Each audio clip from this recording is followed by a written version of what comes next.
We're going to stay in Newfoundland for another moment because more than 100 first responders have walked off the job. They are employed by 7 privately owned ambulance companies. Our Heather Gillis is following that story, also from St. John's.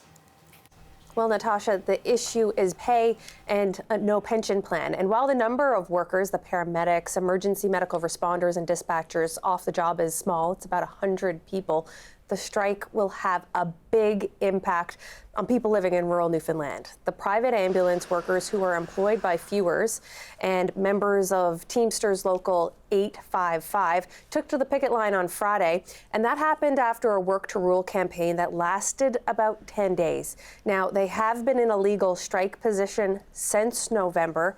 The union is calling this a crisis situation. This is a very distressing situation. It's been the biggest obstacle that our paramedics, EMRs, and dispatchers have had to overcome to make the decision that they've made today. We recognize the strain that there is on the healthcare system. We're just looking for a little bit of respect now in the role that we play in the healthcare system. And unfortunately, our members have reached a point based on this incident that the employer created yesterday that we feel that the only way we're going to get recognized is to take the steps that we have taken. Now, the union is apologizing to the entire province for the strike, but they say the members need help and the strike is the only way they think they can get it.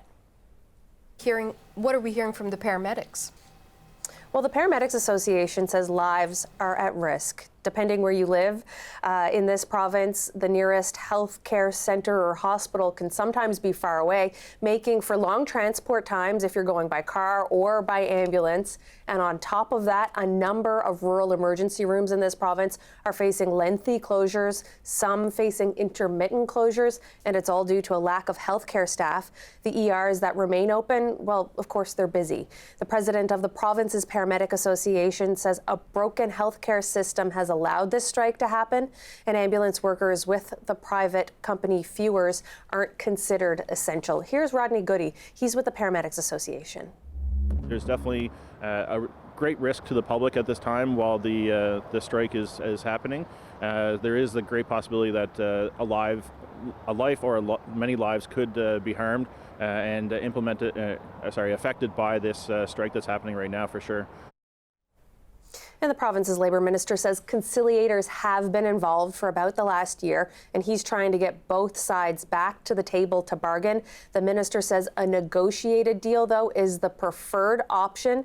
Meanwhile, health authorities that are affected by this strike say anyone who is having an emergency should still call 911. Natasha?